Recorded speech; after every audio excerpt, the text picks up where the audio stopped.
Hello and welcome back to Kvikmyndapod, an Icelandic cinema podcast. I'm Rob Watts, and as ever I'm joined by my good friend Ellie for another journey through the world of Icelandic cinema.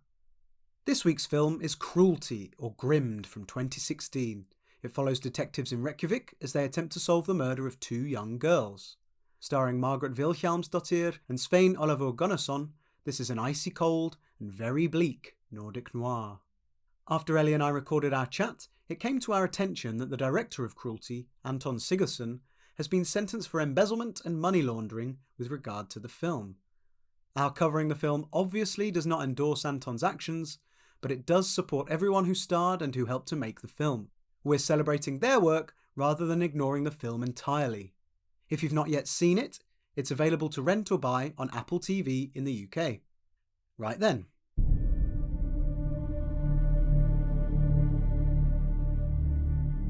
Síðastliðinn laugardag gekk vegfarandi fram á 2 lík inn í Heiðmörk og telur það tvöfalt morð sé að ræða. Við ætlum að biðja þeim að bera kennsl á þér. Þegar þú ert tilbúin.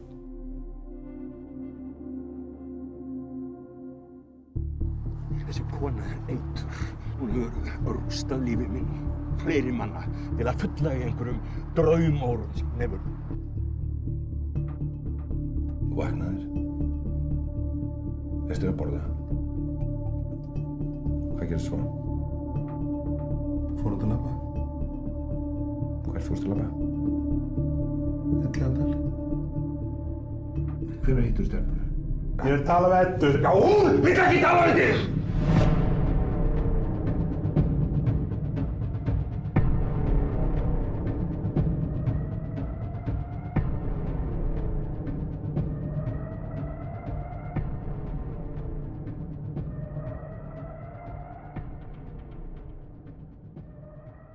Hi, Rob.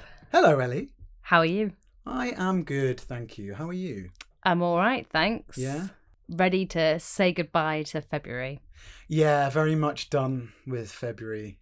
Looking forward to some sun, to some spring leaves, spring flowers, spring birds, all that comes with, moving forward with the year. I feel like the film we're going to talk about today, it's almost the perfect way to end February. Choose the grimmest possible subject matter, the dreariest possible kind of time of year, and then move on and upwards. What you're seeing, this is a moment of catharsis then? In a way, yes. Although I'm not sure there's a lot of catharsis in this film. No. So this film is called Hilariously, or not Hilariously, but this film is called Grimmed. Grimmed. It's a great name. It is, and in English, it's almost very, very fitting, because this film is very grim. I think Grimmed, at least the Icelandic title for this film is Cruelty, and it's from 2016. But the word grim kind of is just so perfect, isn't it? Yeah, weirdly, I think grim is better suited as a title for this film than Cruelty. Perhaps as an overall kind of, grimness. Yeah. A lot of people suffer a lot of cruelty, though. It is true. So this is Anton Sigurðsson's second film. He's a director. In 2014, he became the youngest director in Icelandic history when he released a film called Secrets and Lies. So maybe one day we'll come back to that. And it stars Margrét Vilhjálmsdóttir, Sveinn Gunnarsson, Pétur Óskar, Hannes Óli Ágústsson, Salóme Gunnarsdóttir, and Helgi Björnsson. Now, there's a lot of Icelandic names that may not mean a lot to you, but we recognise a lot of them. Yeah, many familiar faces. Yeah, and we'll talk about their characters as we go, but I'll start with a little synopsis and we'll move forwards. So when two young sisters are found murdered in a forest in the wintry suburbs of Reykjavík, detectives Edda Davidsdóttir and Jói Schramm are put on the case. With a long list of suspects, not much to go on, and the need to solve the murders fast, they struggle to pin the blame on any of the many Icelandic sex offenders. It's a Nordic noir, kind of. Yeah, I've got a question for you. Is this film based on a book? I don't believe so, no. Because it almost felt like it is. There was a lot of kind of alleyways we go down that don't really lead anywhere. Yeah. And a kind of recurring theme of find a sex offender, it might be them, rule them out or otherwise, and then move on to the next person. It was kind of like procedural, but also we're going kind of round and round in circles like a teddy bear.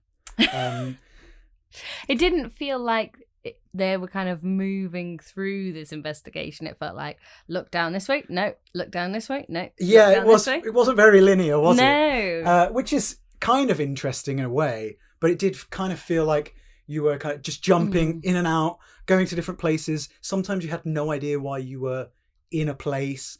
Something might happen that didn't necessarily make any sense. Or didn't kind of lead on to something else. Yeah. I feel like maybe this is what it's like actually to do a police investigation, where you just have to follow up a lot of dead ends, basically. Well, yeah. Whereas usually in the classic TV or film police procedure, you'll kind of make one discovery that leads to another thing, which then unlocks a different part of the case and then leads you to a fourth place. But maybe in real life, it's not really like that. It certainly feels like that would be more of a true to life scenario. I don't know with this film whether basically the police decide that two young girls, I mean, what a tragic way to start a film. Beautifully shot image of the two girls sort of cuddling in the snow. It's horrible, but like really nicely shot. But the police decide, oh, well, they're young, so let's go call in all the young not young sex offenders, the sex offenders. All the paedophiles. And I sort of understand that to a degree, but like if that's literally all you've got. They don't really seem to go much on like evidence from the scene. No, I don't think there is much evidence. There's certainly nothing in any little baggies or...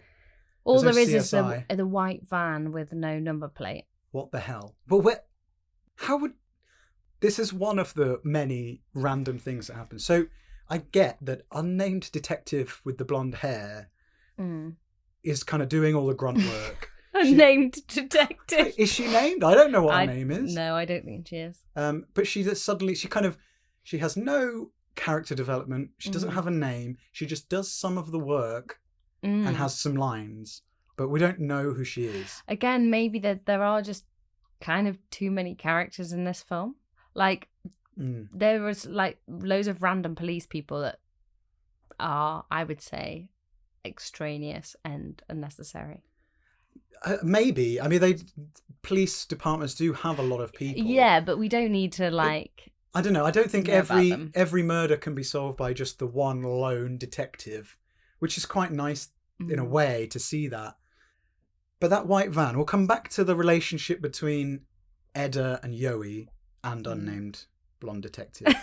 But she basically says, look at all the CCTV, look at all the ATMs.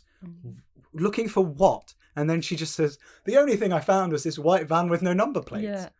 Like, I guess it's kind of suspicious, but what was she looking for? Not entirely sure. No, it's a bit random. Should we talk about Edda and Jói? So Edda seems to be... It's kind of weird because then neither detective is set up as like a Detective Erlander or that kind Wallander. of classic... Or Wallander, the classic, I don't know, grizzled detective, lone wolf kind of thing. But I think she's that, if anyone. You know, she's got this dark history and in terms of the fact that she reveals later that she was abused as a child herself, and she's on a kind of quest for vengeance because of her own personal experience.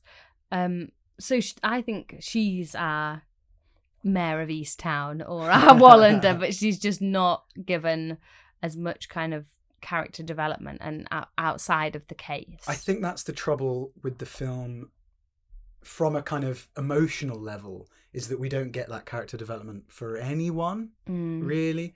And you kind of want to know who your main character is, and we don't. And I was going to ask you, I think I agree that she has been abused by her dad, But she only tells us this through having a dream, and she says it's a new dream. No. No? No. Oh. Doesn't wait. Now I'm gonna. Is it a dream? She says, and like about her father like coming into her room. Yeah, because And she then- wakes up in bed with handsome dad from Wild Game. Yeah. And she basically says, I had a dream, it was a new one, and then we see the dream in inverted commas footage of dad taking her to the bedroom. And she says something like, I'd rather it was me than Andrew, who is her brother, who is also a sex offender. I think the understanding there though is that was a That flashback. actually did happen. Yeah. Yeah, and I think so. I just not sure how well handled that was.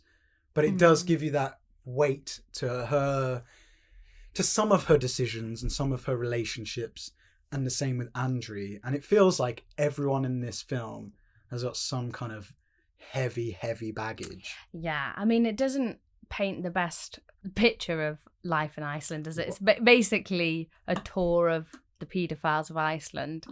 Let's go see one. Oh, he's got something weird going on with his mum. Let's go see another. There's a weird pair of them living in a house with a creepy attic and big knives. Oh, another guy is basically Norman Bates. Can we talk about these individually? Because this Yes. this is the meat of the film as well, and it's kind of fascinating how they look at all these characters. But is it enough like of a plot to sustain the film? It's almost like somebody was like, do you know what people are really interested in? Like the worst thing that there is being a paedophile. So let's make a film that kind of touches on that, but maybe doesn't go under the skin or into a lot of depth with anyone. It kind of just surface level. Yeah. Gives lots of kind of case studies almost. I think I think you're right. I think there's some degree they want us to fill in the blanks. But when there's that many blanks, it gets a bit, confusing. Það eru 29 dæmdir kynferðisafbrotamenn lausir á svæðinu. Af þessum 29 eru 4 sem okkur langar til að tala við. So, I mean, like you said, 29 people on their list of sex offenders. It's quite a lot, considering how small a country we are. Then they have like a whole handful that they want to bring in. And I've got the list of names here because... You're like naming and shaming fictional people. I'm going to name and shame these fictional sex offenders or paedophiles. So initially they think it might be Hjörtur, who has 13 sex crimes. Brynja, who's a child molester with multiple convictions. Óskar, who had 1 sex crime. He abused his sister's daughter and multiple assault and battery.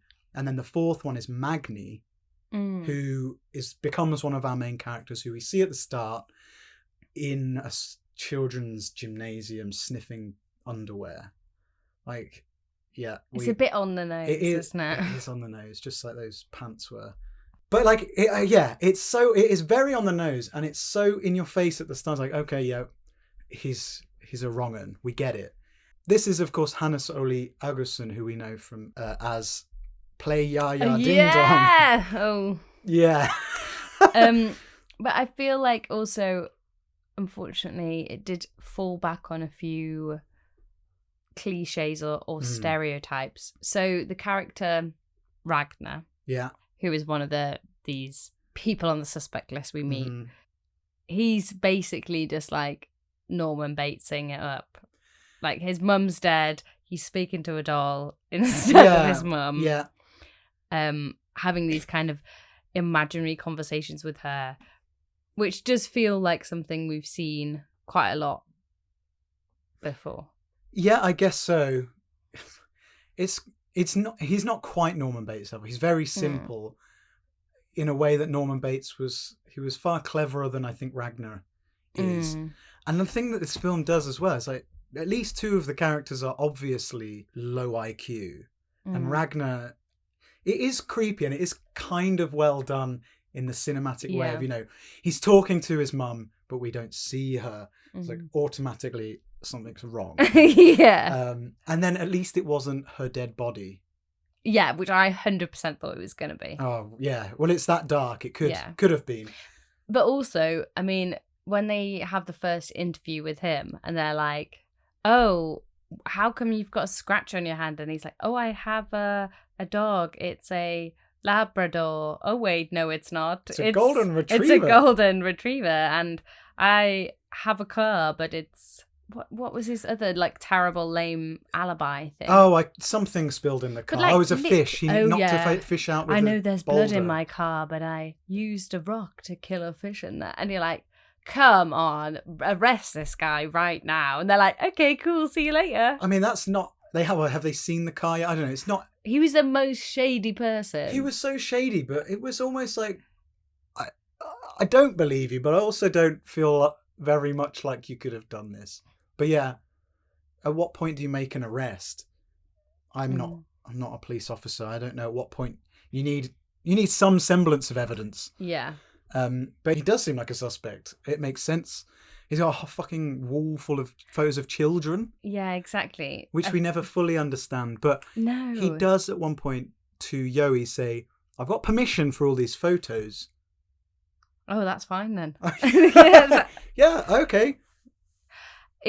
There are a lot of kind of strange ends that are never followed up. One I wanted to mention was the two Jóns. Right. Yeah. So we just see Edda turning up at a house. Presumably she's got some lead. So she heard someone phoned in and said, the two men who murdered the girls live above me. Yeah. Who's making that call? So she turns up, goes into this flat, has a kind of creepy encounter with them where there's like a noise in the attic. She goes in the attic, but there's nothing there. Comes back down, can't open the door. He comes towards her with a big, massive knife. Just happens to be chopping some vegetables, you know how it is. And then like sinisterly like loiters near her, but ultimately lets her out and nothing happens. But like what? Where did that go? They didn't add any. No, it didn't add anything. I think apart from just like, ooh, a bit of threat and a spooky kind of horror movie energy. Well, exactly that. I think this entire scene was just to try and creep you out. Yeah. Because there was no reason for us to suspect them. No reason for Edda to suspect them. The only reason that encounter is creepy is because of the way it's shot and sort of stylized. If she just turned up to a couple's door and they were cooking dinner, it wouldn't look like that. I don't know why he's walking at her slowly with a knife. I wonder if why does she immediately panic that she can't get out the door? I mean, it was a bit creepy. I wonder if they just thought we need a bit of more of a sense of threat. I know, but why make it this gay couple who there's nothing necessarily creepy about them? Do you think they were a couple? Well, this again. Was it the part of this scene I felt was trying to be quite light relief as well? It's like, oh no, he's not my son.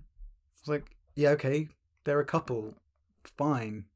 But they both have the same name. But they also have the same name, Jón and Jón. It was a very just strangely placed moment. It was odd, tonally very strange. And I thought it was kind of unfair framing them because we're not given any reason. The only reason we might think they're suspicious is There's because a noise in the attic, which then was nothing. Well, no, because houses make noises. Do you want to know something creepy about attics that happened to me yesterday? Did you find Annabelle in there? No, but I came home and the attic hatch was hanging down, and our attic is. Have you seen it? I'm not seen inside your attic. Oh, it's like proper creepy. It's all brown and old and like proper attic. Is there stuff in there? Yeah. Like a rocking horse. Yeah, and a few haunted dolls actually as well. But yeah, it's real haunty attic vibe. So that was creepy. Okay. And it also has a big draft that comes down. And then my housemate got home. The Invisible Man. And was like, oh my God, I just watched Hereditary for the first time. And I was like, have you invoked imagine a demon in the attic? Oh my God, Toni Collette is in your attic, ready to cut off her neck with wire. So that's creepy, isn't it? That's very creepy. I didn't tell her about the attic. I'm going to tell her later because I thought. What, is there something more to tell her about the attic? No, just she didn't know that the attic had opened on its own. And I thought I won't tell her. Incredibly creepy. Yeah. Yeah. That sounds scarier than this film, Yeah. certainly this moment in the film.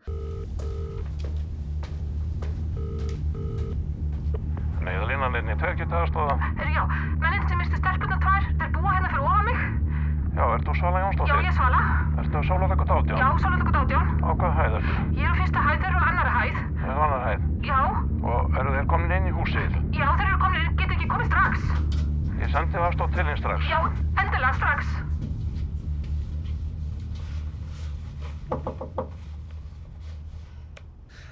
Yeah, strange. And it's one of those moments that, like you say, kind of doesn't go anywhere or do anything. And while we're on this, I would like to talk about that moment that Edda goes to the forest. She's obviously just like doing a little scout around looking for evidence, maybe. Wasn't that a dream? I don't think so. Because it was, I thought the sequence in the forest, she was there. She gets hit by someone. Yeah, and then she wakes up. But she wakes up in the forest and then stands and looks around again. Yeah. I don't know why it's there. I don't know. It's like, I like the idea that you've got these like elements that create a bit of tension. They look atmospheric. They feel good, but they literally have serve no purpose to the plot. Yeah. Like if someone's knocking her out, who's doing that? Why would you return to the scene of the crime? Well, do we get into spoilers of who the murderer is? Well, should we finish off, because we haven't gone back to those other murders. We mentioned Magni, who is the son of a mum who seemed to like beat him and lock him up. Not going to be good. He's another simple man, but he seems to have a connection to the mum of the two kids, and some kind of relationship to Edda as well. Oh, my understanding of the connection with Edda is that he's been, involved in with the police before. And I think there was a general sense with quite a few people that, I guess in a small place, the police encounter the same people. Yeah, and they know, like, who to call on. They're like, oh, who do we think could have done this? It's probably one of the people we know. Yeah, that's true. And it did sound like from that very first moment at the school that Magni had been taken in previously, and then he would be notified again. So Edda has that relationship, I guess, as like police officer suspect thing going on, but she feels something more towards him, almost, I guess, like a kind of motherly sympathy figure. Yeah. But she does have an actual relationship with someone that they don't want to suspect, but probably should, and that's Andri, who we get introduced to in quite a comic scene when he's like applying for a job, which, you know what, I'm currently looking for a job. You tempted by that approach. And if I could get an interview, that would be brilliant. If I could coast through an interview like that, I would take anything. Because right now, the job situation is not good. But maybe I should just fly to Reykjavík. Just say... And just have a go at anything. Yeah. I'm not bothered about working hard. I'm not might sober. Be drunk. Yeah, give me a job anyway. Fine. The guy's like, love your honesty. Yeah. Well, yeah, I guess for the first half or 3/4 of the film, we have Andri's timeline. We kind of follow him, and we can't. But we don't know who he is, and we don't know how he's connected to the case. But we do realise that there's someone Edda doesn't want to suspect, but Jói thinks we should call him in. And eventually, it takes quite a while before they actually clarify who this guy with the long black hair is. He gets taken in and doesn't say anything at all. Because we see Jói interview multiple suspects, and we see his interview technique is not quite by the book necessarily. With Andri, he basically just tries to guilt him into confessing. Then with Ragnar, he kind of just makes shit up and expects him to say, yes, I did it. And then he starts throwing his photos. Not sure he was allowed to take all those photos.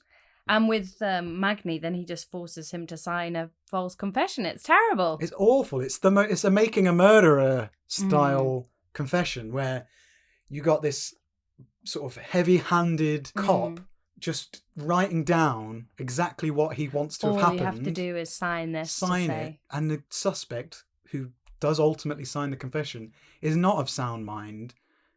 And is just going to cave to the pressure. Yeah. And even the boss even knows by the end that Magni confession won't hold up because he's not with it. And also, by the end, there are so many holes in that story. You're just like, what the fuck, Jói? Yeah. How can you be that desperate to, in inverted commas, solve a crime? That you clearly know it's not that person. Yeah, you're not solving it then, are you? You're just trying to make yourself look good to the cameras. And I guess police corruption is a real thing. Yeah. So that's something explored here. But again, another grim reality. That's so true. Oh my God. And the boss obviously played by the killer in Reykjavík Whale Watching Massacre. So we should have known. I was trying to pin him down. Oh, it's him. But also, I mean, so many dodgy things. So obviously, Andri is Edda's brother. Oh my God. And I don't think that you can really be involved in the arrest of your own family member. I think that's a conflict of interest. I'd say so. Get somebody else to do it. Get the unnamed blonde detective to do it. I think was she there also? Yeah, it was kind of weird because even Andri's boss was like, really? This is how you're going to arrest your brother? You're going to be there? Yeah. It was very odd. I'm sure maybe the police force is small, but it's not small enough to not send someone else in. Yeah. Yeah, that was a bit weird, wasn't it? Hvað fyrir þetta bróðinu? Hvað meinarðu? Hann farin að vinna? Já, prentsmið út í bæ. Hjá Viðari? Viltu ekki koma þess út af þig strax? Við verðum að skoða hann. Nei. Edda? Nei.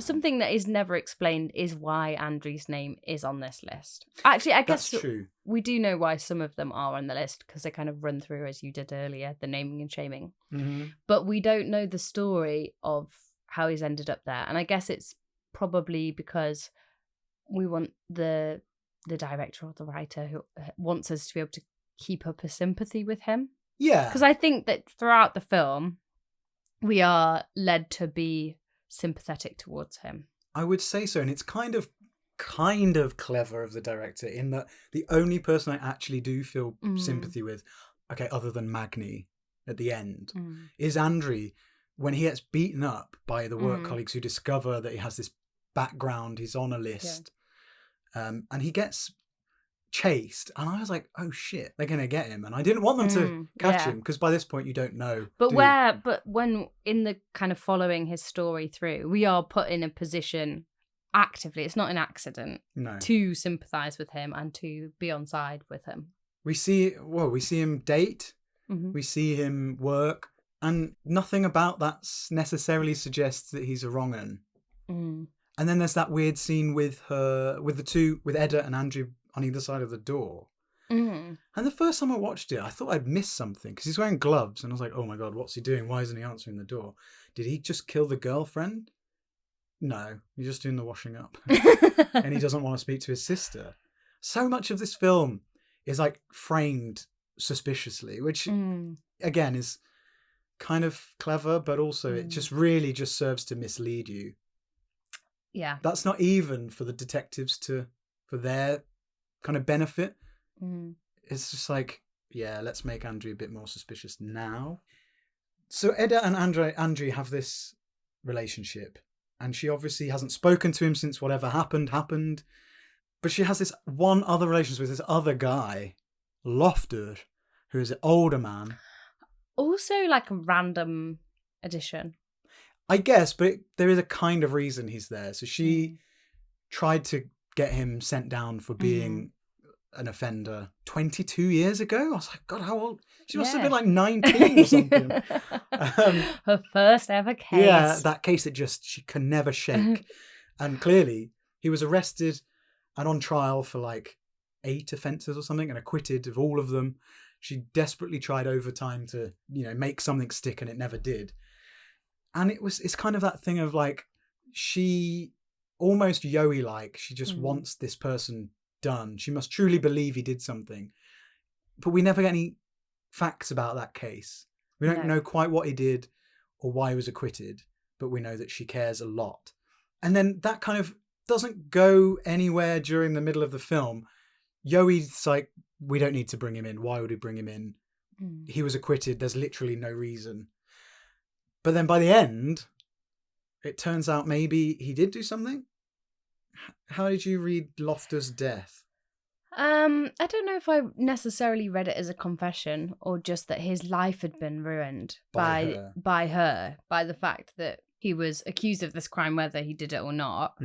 Like, people still, you know, if you are accused of like paedophilia and you're acquitted, people don't tend to be like, oh, well, you're actually, according to law, not guilty, like that mud sticks. Yeah, that's so true. And that his life was ruined. So what's he got left to live for? And I totally thought about that as well. I think it's quite ambiguous because, maybe Edda feels guilty at the end. Maybe she feels vindicated. It's hard to know. I think a lot of the ambiguity, maybe the issue is a lot of the ambiguity and the kind of missing segments of backstory that we've got. In a different film, like a drama, you might be able to fill those spaces and it's fine. But I think the problem is that police procedurals are quite like exposition dependent and like plot dependent. So you kind of need a lot of information in them to move stuff forward. And so I think it seems like a weird choice in this genre, or like for this vehicle, to leave all those things unexplained or unexplored. Agreed. And you said earlier it felt kind of TV series like, and I feel like maybe it could have been like a 4-episode TV show. Build in those plot points, those character moments, the reasons why anyone's doing anything, and it would have it would have been too long for a film, but a couple of 4-episode TV series would have been kind of perfect procedural wise. And allowed us to explore those. And in a way, I sort of thought it was going to be that, because the opening credits are the most TV crime drama credits I've ever seen. They look exactly like the ones for the Valhalla murders and even for sort of Trapped.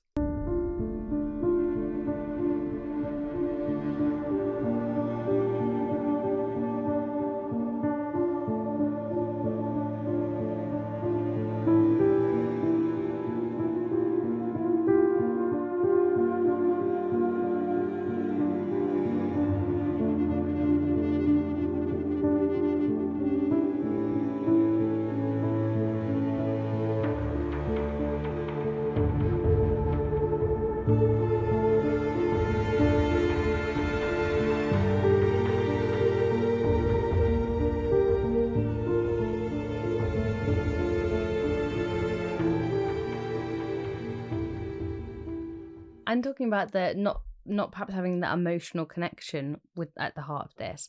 I guess the relationship at the heart of it that could really have done something for that would have been Edda and Andri, the brother and sister. But because they're estranged, the only scene we see them together and they're not acting together, they're on two sides of a door.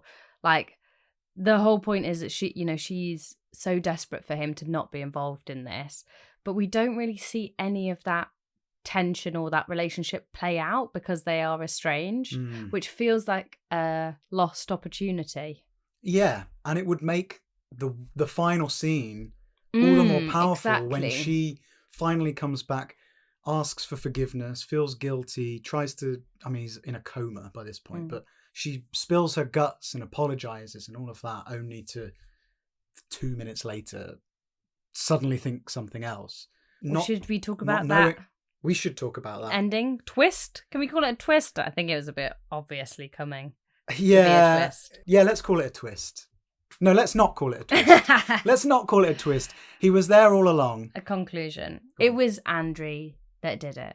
Of course, the brother of the main policewoman. If you hadn't thought about it being Andri until the moment that Edda confesses that she's sorry and all of that, then you would know. But I know the film tries to keep you guessing so much, and the eyewitnesses, again, they throw a bit of doubt into the situation, which must be it's frustrating from a viewer's point of view. But there are a couple little flourishes there. Like, I like the idea that the eyewitnesses didn't necessarily know what they saw. They wanted to help, but they couldn't. So you have the kind of blonde hair versus brunette, the short hair versus the long hair. And the information to lead you to the killer is right there. It's the guy with the long brunette hair. But they don't get that because it's so kind of confused. I also like the little moment when they're interviewing the two of them and the female colleague says something about her husband. And there's just this quick lingering shot of the guy just sort of like, oh, almost like, I thought we had a thing. Tiny little Easter egg moment. Yeah. But you're right. Andrew, it was kind of not telegraphed, but it you had could to get be there. him. Do you think you never thought it would be Magni? I thought it actually would be Ragnar. Because he has the kind of weirdest story. Yeah, because when we went when he had a wall of photos of children and also found out that he was talking to a doll dressed as his mum, then I was like, okay, so now at this point we know he is the person, so it's going to build out from that and we're going to follow him, the police catching on to him. So I did think that for a while, but then he got cleared not long after that and it was like, oh, actually, no, he was busy the whole day. That's a creepy moment as well, though. Like, it's a great alibi sitting in the same chair for a whole day, but going back to the home that your mum used to live in and just sitting there, it's creepy but and very sad. Just like he doesn't have any family anymore, and he obviously doesn't have any children of his own, so he's like left. Because I guess there would be two options with the Andrew storyline and where it fit into things. One is that it's about how all of these people have been accused of a crime, that they didn't commit, and so their lives have been thrown into disarray, and that he then has had his life ruined when he's an innocent man, and he's the kind of emblem of that, or that he did it.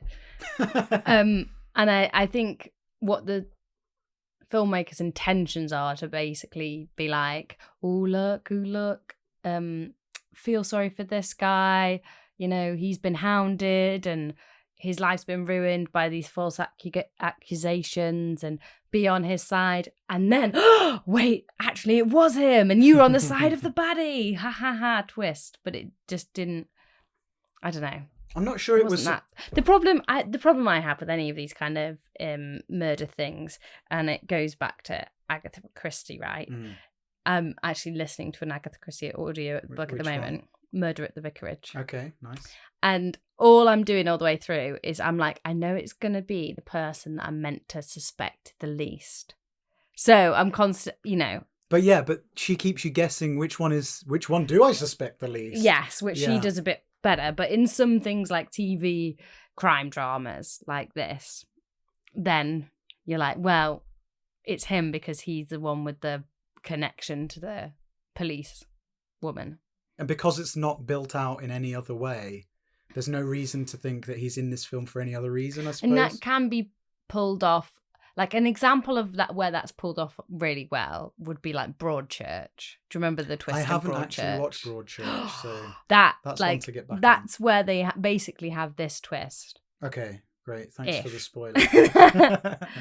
I'll say no more than that. But they have a similar kind of twist to this, and it is really effective. Okay. And you're like, what the hell? Wow. No. Whereas in this, you were like, yeah, well, okay, yeah. Yeah, well, not everything's going to be like full-on Usual Suspects. Oh my God, it was him the whole time. But yes, I agree. But I don't think the end was supposed to make you go, like, exclaim out loud, oh my God! I think it was more of a kind of, it was effectively chilling. Yes. But not necessarily because of who it was. Yes. Just because it was like, well, this is a guy we don't know anything about. The way he just walked into a playground, picked up some girls, put them in his car and drove off. Like, it's just so cold and clinical. Yeah. I mean, the main like moral of the story seems to be like, anyone you know could be a paedophile. Yeah. Have you thought about that? I know, yeah. It's quite a bleak worldview. This entire thing is bleak. Like, every single character's troubled in some way, has a terrible past. Not that they're necessarily explored, as we said, but yeah. I mean, it does look beautiful, in that kind of bleak, white, grey, Scandi Nordic way. So did you see... So now we kind of got to the end, so we can talk about it. Yeah, okay. Did you see, like, Andri's perpetrating this crime being quite, like, random? Or... Yeah.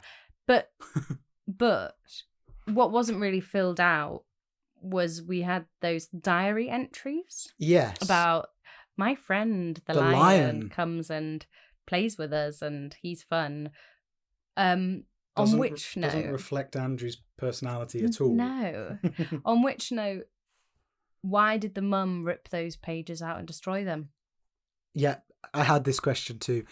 It seems... I know her behaviour gets slightly erratic. Because I thought, it's going to be like, turned out that she had a boyfriend and it was him. Yeah, or like, that would make sense. One of the characters was her felt guilty. Boyfriend and she thought, oh God, it's them, I feel bad.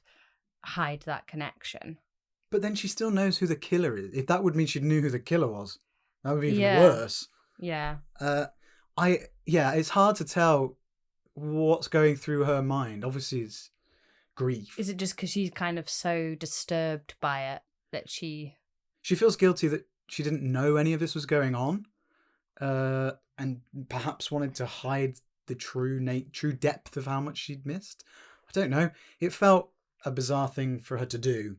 And it didn't help. I really liked the way that Edda's daughter just came out with, "Oh, a lion! Yeah, my friend's a Leo." Well, we better follow that route. Absolutely terrible. It was like pretty random, but it did lead them to Andri, just not at the right time, I guess. Ertu einhverju nær? Af hverju ljón? Ég hef ekki hugmynd.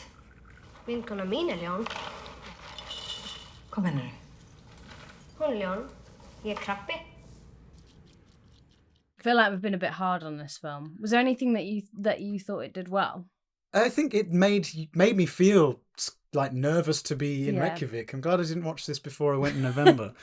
I think it set the tone well. Like it was definitely supposed to be a film about like the terrible nature of murder and paedophilia and it looked fantastic. And I would say also that I thought the performances were really strong. Yeah, pretty much. They didn't always have stuff to work with. But yeah, I think they did. I think Magni was a relatively sympathetic character and played really well. Those characters with maybe learning difficulties, Ragnar and Magni, I thought it were portrayed really well and sensitively, even as their stories were perhaps a bit more kind of troubling and in one case quite OTT. But these things have happened. There's precedents for these things. So, you know, like, yeah, the performances were great. It looked great. The music, it all set a tone so well. I'm just not sure that it hung together well enough that it was satisfying by the end. Was there anything stand out for you? No, I'd agree on those points, that the performances, the visuals, the tone were effectively done. I think it just didn't have the underpinning of the structure, like a well-structured narrative, and I was lacking a real kind of emotional investment in the characters. I would like to have known Edda better. I'd like to have known anything about Jói. Like, why does she hate him? Maybe because why does she hate him? Maybe because she knows what he's like when he goes into interviews and stuff. He just wants to get a case closed. I don't know. I would have liked a bit more of that kind of character development. But, you know, it is relatively effective tonally, like we say. Final question then. What do you think Edda's going to do? Oh, I knew you were going to ask me this. Hand him in. You think? I mean, he's in a coma. I think she is a moral person, right? And she's like a person that's like duty bound, and she needs to solve the case. She's a police officer in her heart, you know. She's about like justice. And am I projecting too much on her? I think maybe a little bit. I feel like that's what you wanted. And there are moments where she is like that, of course, where she's like confronting Jói about the letter was a hoax. What are you doing? Or, you know, the whole false confession thing. But I don't know, I feel like, and then this is probably me projecting as well, but once she has apologised to Andrew for not being there for him and all of that stuff, that she's like kind of finally at a place where she's ready to build that relationship with her brother again, only to find out that he may be a killer, probably a killer. Maybe she'll just like let it go. I mean, she probably won't do that, but I guess it's a possibility. I quite like the ambiguity of what's going to happen in the future. It's quite a fun note to end it on. Fun being probably the wrong word.